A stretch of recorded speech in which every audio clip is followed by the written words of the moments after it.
Has society ever been equal? I ask you this question today because throughout all of human history there has been multiple forms of inequality.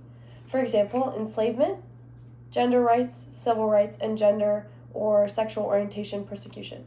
Throughout all these instances, I believe that they connect back to Will Rogers' quote, "We will never have true civilization until we have learned to recognize the rights of others." And I believe that this quote means that we as a society should strive for equality, especially in the modern era.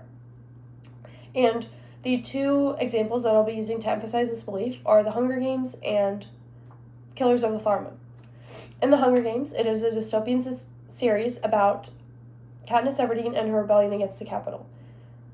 There are 12 districts in Panem, and all of these districts give to the Capitol, yet the Capitol gives nothing back. If anything, the Capitol takes more. The districts are meant to send two tributes every year where they go and fight to the death, and there's one victor claimed, but the victor never wins. And I believe that this is important because it leads up to the rebellion of the story and the districts being unhappy. And this rebellion comes from the inequality and the lack of rights that the people in the districts have compared to the people in the Capitol. And now that I've looked at the Hunger Games, I'll discuss the Killers of the Flower Moon. In the Killers of the Flower Moon, this is based on a true story. It's by David Gain, and it's about the Osage Indians, or Native Americans, that live in Oklahoma. And this is set in, I guess it's a expose or a retelling of technically how the FBI was formed, but it also has a deeper meaning. It's about how there was corruption and greed and cover-ups, and that took away many Native American rights. So in the story, we learned that there are over 60 confirmed deaths of this mass system that has been put into place by white people who came and took the lives of Native Americans in order to take their oil rights.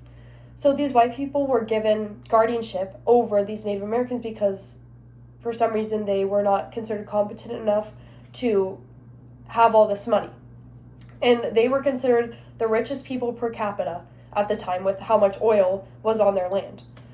And over the course of this book, we learn that there are at least 60 confirmed Native Americans that have been killed by white people in order for them to gain the oil rights of the land.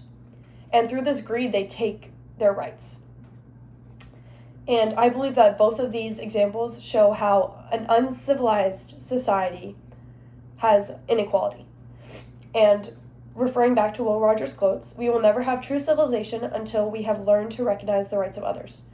The only way to be civilized and have a true civilization would be to have equality for everyone. Especially in the modern age, we should be able to have equality. In the Hunger Games, they had rebellion because they were unequal, because they were killing and taking their rights and all of their resources away. And in the Killers of the Flower Moon, the same thing was happening because of greed. And both of these examples exemplify how an uncivilized society has inequality all throughout its structure. And especially in the modern era, we should be able to have equality and everybody should have equal rights. Thank you.